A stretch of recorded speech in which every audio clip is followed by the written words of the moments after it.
आइए बच्चों, अब हम हमारे कविता का तीसरा पद देखते हैं।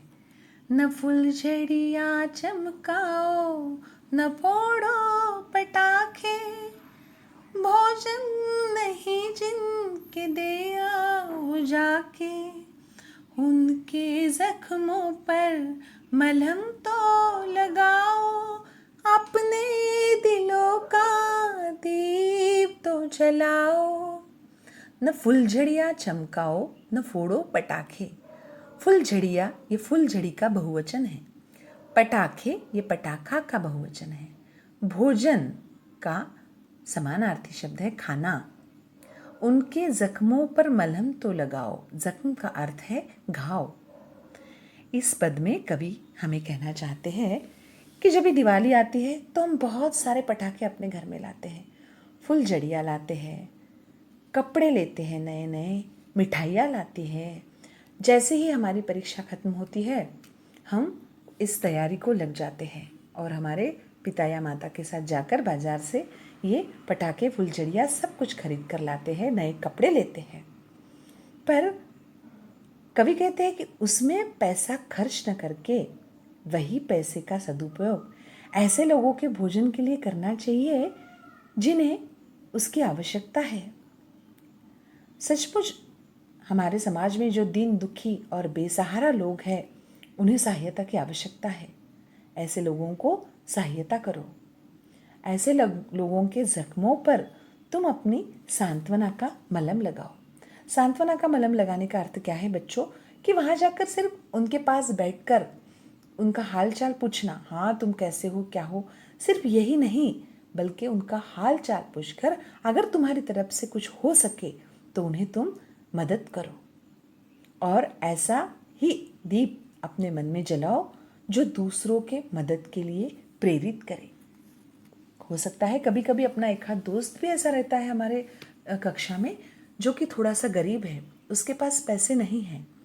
ऐसे वक्त हमको उसको ये एहसास नहीं दिलाना है कि तुम हमसे कम हो, बल्कि हमारे पास बहुत कुछ है जो तुम्हारे पास नहीं।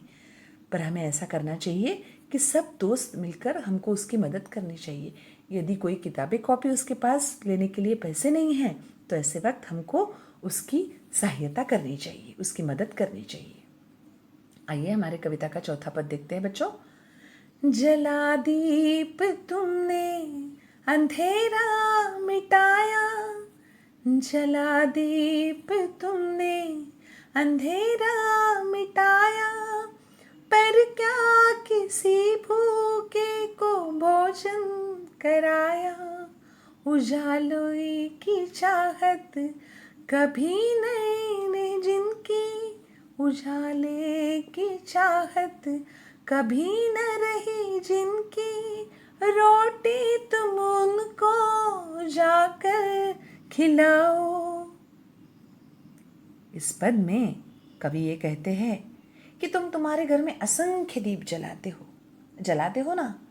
तुम्हें ऐसा लगता है कि हमारे टेरेस में दिए होने चाहिए, हमारे गैलरी में दिए होने चाहिए, हमारे हर एक रूम में दिए होने चाहिए और हमारा घर पूरा दियों से हम भर देंगे, बहुत अच्छे अच्छे उसकी फ़ोटो खींचेंगे, हमारे घर में रोशनी ही रोशनी होगी, हमारा घर प्रकाशमान होगा।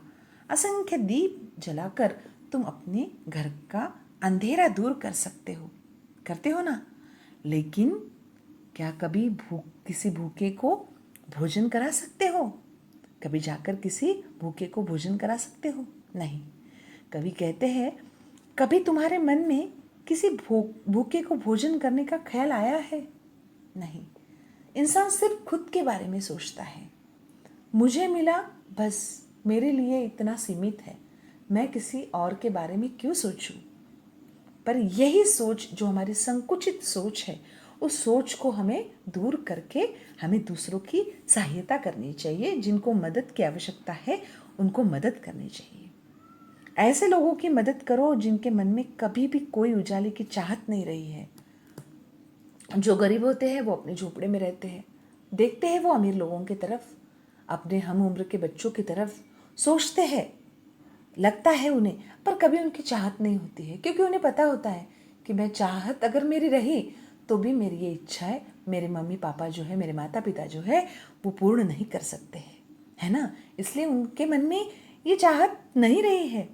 रोटी तुम उन्हें जाकर खिलाओ, उनको खाना दो, उनको मदद करो। और एक बार तो देखो, उनको मदद करने के बाद उनके चेहरे पे जो खुशी रहती है, उसको एक बार तो जाकर देखो, उस खुशी को देखो, कितना अच्छा लगता है ना। तो इसी तरह इस कविता में कवि ने हमें हर पद में यही बताया है कि खुद के यानी सीमित सोच, संकुचित सोच आपको रखनी नहीं है, बल्कि आपको दूसरे के बारे में भी सोचना है। आइए इस पद में जो भी व्याकरण है उसे देखते हैं बच्चों। जलादीप तुमने अंधेरा मिटाया। अंधेरा का विरोधी शब्द है उजाला। पर क्या किसी भूखे को भोजन कराया, है ना। भोजन यानी खाना। उजालों की चाहत कभी न रही जिनकी। चाहत यानी क्या, अभिलाषा।